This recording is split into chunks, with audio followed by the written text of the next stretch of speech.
السلام علیکم ورحمۃ اللہ وبرکاتہ۔ وعلیکم السلام۔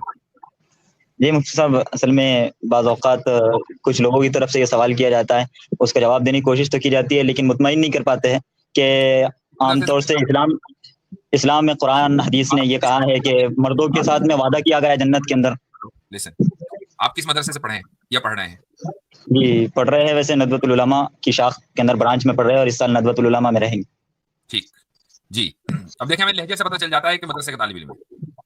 جی جی جی جی ہاں فرمائیے۔ تو اس کا جواب، یہ سوال یہ کیا جاتا ہے کہ عورتوں کے ساتھ میں وہ وعدہ نہیں کیا گیا جو مردوں کے ساتھ کیا گیا۔ کون سا؟ بہت سے وعدے جو جنت کے تعلق سے کیے گئے ہیں کہ جنت کے اندر مردوں کو حور ملے گی، اور اس کے علاوہ یہ سوال کیا جاتا ہے کہ جب مردوں کو یہ ساری چیزیں دی جائے گی اور مردوں کے ساتھ میں ان کی وہ بیویاں جو دنیا کے اندر تھی وہ دی جائے گی، تو پھر عورتوں کے لیے کون سے وعدے کیے گئے ہیں جو جنت کے اندر ان کو ملے گا؟ عورتوں کو وہ ملے گا جو عورتوں کو چاہیے، اور مردوں کو وہ ملے گا جو مردوں کو چاہیے۔ میں آپ سے سوال کرتا ہوں کہ آپ کو اگر ایک سے زیادہ بیوی دے دی جائے تو آپ کو کوئی اعتراض تو نہیں؟ جی آپ کو اگر ایک سے زیادہ بیوی دے دی جائے تو آپ کو کوئی اعتراض تو نہیں ہوگا؟ جی نہیں۔ اچھا، اگر آپ اپنے خاندان میں کسی با حجاب با پردہ ایک باحیا خاتون سے پوچھ لیں کہ بھائی تمہارا نکاح ہم 2 مردوں سے ایک ساتھ کرا رہے ہیں، تمہیں کوئی اعتراض تو نہیں؟ تو اگلی ہی لمحے آپ، اگر وہ خاتون آپ سے عمر میں بڑی ہوگی نا، تو آپ کا ہاتھ اپنے چہرے پہ ہوگا، چونکہ آپ کا چہرہ سجا دیا ہوگا، وہ اتنی حیا کی وجہ سے، ہے نا؟ یہ عورت کی حیا کے خلاف آپ نے سوال کر لیا۔ عورت کو یہ نہیں چاہیے کہ اس کو 4 ہسبینڈ ملے۔ عورت اگر اپنی فطرت کے اوپر باقی ہے تو وہ ایک ہی ہسبینڈ سے کے ساتھ زندگی گزارنا چاہے گی، پوری زندگی گزار لے گی۔ اور مرد اپنی فطرت پر باقی ہے تو اس کو ایک سے زیادہ عورتیں چاہیے، تو مرد کو اس کی فطرت کے مطابق اور عورت کو اس کی فطرت کے مطابق ملے گا۔ جو وعدہ کیا گیا وہ فطرت کے مطابق ہے، اور جس کی آپ یہ کہیں کہ نہیں بہت سی عورتوں کو زیادہ مرد چاہیے تو ان کی فطرت بدل چکی، ان کو تو جنتی میں نہیں جانا، ان کے لیے تو جی لیکن پھر یہی سوال رہ جاتا ہے کہ دنیا کے فطرت کا جو نظام ہے وہ دنیا کے اندر ہے، اور جنت کے اندر تو یہ ہے کہ وہاں پر جو چاہے وہ ملے گا، وَلَكُمْ فِيهَا مَا تَشْتَهِي أَنفُسُكُمْ وَلَكُمْ فِيهَا مَا تَدَّعُونَ کے تحت۔ اگر یہ چاہے کہ وہ خدا بن جائے تو کیا خدا بن جائے گا؟ جی نہیں۔ تو اس کا مطلب یہ وہاں ہے تو ماتحت خدا کیا ہوں گے، وہاں پھر ایک آدمی اگر اشکال یہ ہوتا ہے کہ ماتحت خدا کیا ہوگا، یا مثلا آپ یہ چاہیں جنت میں جا کر کے سارے جہنمی جو ہیں وہ جنتی میں آ جائیں، وہ بھی آ جائیں جو مشرک اور کافر ہیں، کیا آپ کی چاہت پر عمل ہو جائے گا؟ جی نہیں۔ اس کا مطلب یہ ہے کہ انسان کی فطرت کے اندر رہتے ہوئے جو بھی وہ چاہے گا وہ سمجھے گا۔ اب کافروں اور مشرکوں کا جنت میں آنا یہ انسانی فطرت کے خلاف ہے، اسی طریقے سے ایک انسان کا جنت میں پہنچ کر خدا بن جانا انسانی فطرت کے خلاف ہے۔ تو انسان اپنی فطرت کے باہر کوئی خواہش نہیں کرے گا، اس فطرت میں وہ جو بھی خواہش کرے گا وہ خواہش اس کی پوری ہوگی۔ جی اس کے علاوہ پھر یہ کہا جاتا ہے کہ جب اگر یہ کہا جائے کہ مردوں کو وہاں پر حور دی جائے گی، تو کیا پھر اگر وہ عورت جس کا شوہر جو ہے وہ جہنم میں چلا گیا، یا پھر وہ عورت جس کا شوہر ہی نہ ہو، اس کے لیے کیا؟ اس کے لیے اللہ تعالیٰ نے جنت میں الگ مخلوق پیدا کی ہے، اس کا بھی ذکر قرآن کریم میں ہے۔ اللہ نے کچھ مخلوق جنتی کے لیے خاص پیدا کی ہے، اس میں میل بھی ہیں فیمیل بھی ہیں، جیسا کہ حور جنت کی مخلوق ہے۔ وہ ایسی عورتوں کے لیے ہے کہ جن کا نکاح نہیں ہوا یا جن کا شوہر جنت میں نہیں ہے۔ مفتی صاحب درخواست یہ ہے کہ آپ وہ حوالہ بتا دیں تاکہ ہمیں بھی آسانی ہو جائے۔ بتاتا ہوں میں آپ کو۔ ایک تو یہ کہ حور کا تو آپ ذکر آئی گیا نا کہ وہ مخلوق جنت کی مخلوق۔ اب یہ کہ وہ آیت میرے ذہن میں آئے گی تو میں بھی بتا دوں گا، اتنے ہم دوسرے کالر لے لیتے ہیں، اگر آپ کا یہ سوال مکمل ہو گیا تو ٹھیک ہے، ورنہ میں دوسرا ایک سوال بھی ہے۔ جی جی جیسے عام طور سے یہ کہا جاتا ہے کہ دنیا کے اندر الرجال قوامون علی النساء، کہ مرد عورتوں پر حاکم ہے، تو یہ کس اعتبار سے کہا جاتا ہے؟ کس اعتبار سے کیا مطلب؟ کس اعتبار سے مطلب یہ صرف گھریلو نظام کے اعتبار سے ہے یا پھر پورے دنیا کے نظام کے اعتبار سے ہے؟ ہر اعتبار سے دیکھیں، دنیا کا جو نظام ہے، سوسائٹی جو ہے، وہ جو سویلائزیشن ہے وہ معاشروں سے بنتی ہے، معاشرہ خاندانوں سے بنتا ہے اور خاندان افراد سے بنتے ہیں۔ تو جب آپ نے ایک اتھارٹیٹیو، ایک ہائرارکیکل سسٹم ہے یہ، جس میں کسی نہ کسی کو سربراہ بننا ہوتا ہے، جب آپ نے یہ تسلیم کر لیا کہ اس میں اتھارٹی مرد کی ہے فیملی کے لیول پر، تو پھر فیملی جن چیزوں کو بہت ساری فیملیاں بنائیں گی نا مل کر، وہاں پر بھی اتھارٹی مرد ہی کی ہوگی۔ جی اچھا، کچھ لوگ نیچے دروپدی جو ہے، یہ جو ہے سوشل کانٹیکسٹ میں، یہ سوشلی جو ہے وہ مرد جو ہے وہ حاکم ہے عورتوں پہ، یہ یعنی کہ اسپریچولی نہیں ہے، مطلب کہ اس اعتبار سے نہیں ہے کہ مرد جو ہے وہ اسپریچولی جو ہے وہ حاکم ہے، یہ سوشل کانٹیکسٹ میں، ٹھیک ہے جی۔ نیچے میں کچھ لوگ نا دروپدی جو ہے اس کی مثال دے رہے ہیں، تو میں یہ چیز بتاتا چلوں، مانگے اس نے ایک ہی تھا 5 گنوں کے ساتھ، مانگا اس نے ایک تھا، وہ تو اس کے ساتھ موئے موئے ہو گیا تھا۔ وہ ملے نہیں تو وہ پھر 5 ہوئے. تو یہ یاد رکھنا.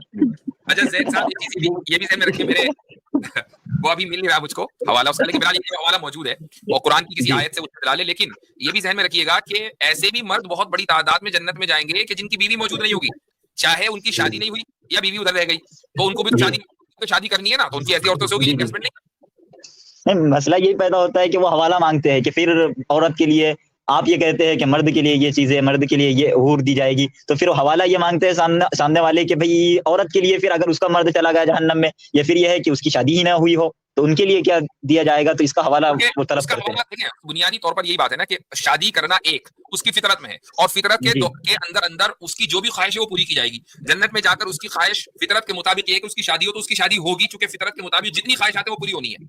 جی حضرت یہ میں نے ایک اثر پڑھا تھا, ابھی اس وقت مستحضر نہیں ہے اس کا ریفرنس, اور یہ جو آپ بات کر رہے ہیں کہ اس کو ایک صحابی سے کسی تابعی نے سوال پوچھا تھا کہ جب ہمارے کنوارے نوجوان ہیں وہ فوت ہوتے ہیں تو ان کے لیے کیا معاملہ ہوگا, تو انہوں نے کہا وہاں ان کی آپس میں شادیاں, اچھے جوڑوں کی آپس میں شادیاں کروا دی جائیں گی. یہ اثر بھی آپ کو مل جاتا ہے. اب وہ مجھے ابھی مستحضر نہیں ہے حوالہ, اگر نظر آ گیا تو میں ضرور شیئر کر دوں گا.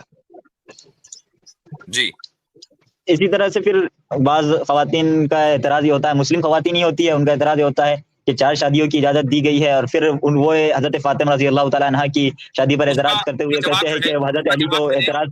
ہاں اس کا آج ہی ایک ویڈیو میرے چینل پر شارٹ ویڈیو ہے اپلوڈ ہوئی ہے, اس میں اس کا جواب ہے. جی جزاک اللہ خیر. تو اچھا یہ 1 منٹ رک جائیے, مجھے اس کا حوالہ ملنے لگ رہا ہے, اگر یہ وہی ہے تو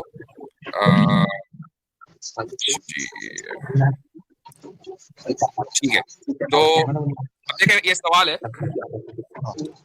سوال یہ کیا گیا کہ اذا كانت المرأة من اهل الجنة ولم تتزوج في الدنيا وتزوجت ولم يدخل زوجها الجنة فمن يكون لها, کہ ایک عورت نے دنیا اہل جنت میں سے ہے, اس کی شادی نہیں ہوئی ہے, شادی ہو گئی لیکن شوہر جنت میں نہیں ہے, تو اس کا جواب یہ دیا گیا کہ الجواب يؤخذ من عموم قوله تعالى, وہی جو جواب میں نے دیا, ولكم فيها ما تشتهي انفسكم ولكم فيها ما تدعون, کہ تمہارے لیے ہر وہ چیز ہے کہ جس کی تم شہوت یعنی خواہش کرو, اور ظاہر ہے کہ اس کا دائرہ فطرت کا دائرہ ہے. اور اسی طریقے سے اس میں یہ ہے کہ فالمرأة اذا كانت من اهل الجنة, اگر عورت اہل جنت میں سے ہے اور اس نے شادی نہیں کی, یا اس کا شوہر تھا لیکن وہ اہل جنت میں سے نہیں ہے اور وہ جنت میں داخل ہو گئی, فهناك من اهل الجنة, تو جنت میں ایسے مرد بھی تو ہے نا کہ جنہوں نے شادی نہیں کی یا ان کی بیویاں جنت میں نہیں پہنچی, تو پھر ان کو ایسی خواتین سے ان کی شادی کی جائے گی. یہ باقاعدہ فتویٰ ہے, اور اس کا یہ استنباط ہے اس آیت سے, وَلَكُمْ فِيهَا مَا تَشْتَهِي أَنفُسُكُمْ, اس آیت سے. حضرت آپ کی اجازت ہو, میں نے زید بھائی کا نا مائک میوٹ کیا تھا کیونکہ پیچھے سے شور آ رہا تھا. میں ایک ایسا یہاں پر زید بھائی کے سامنے نقطہ رکھنا چاہتا ہوں, ہو سکتا ہے سننے والے کہیں ہیں انہوں نے اس طریقے سے اس کو کبھی نہ دیکھا ہو. یہ یاد رکھنا چاہیے کہ جب آپ مرد اور عورت کو جنت میں امیجن کر رہے ہیں تو بینگ اے میل اور فیمیل ہی امیجن کریں.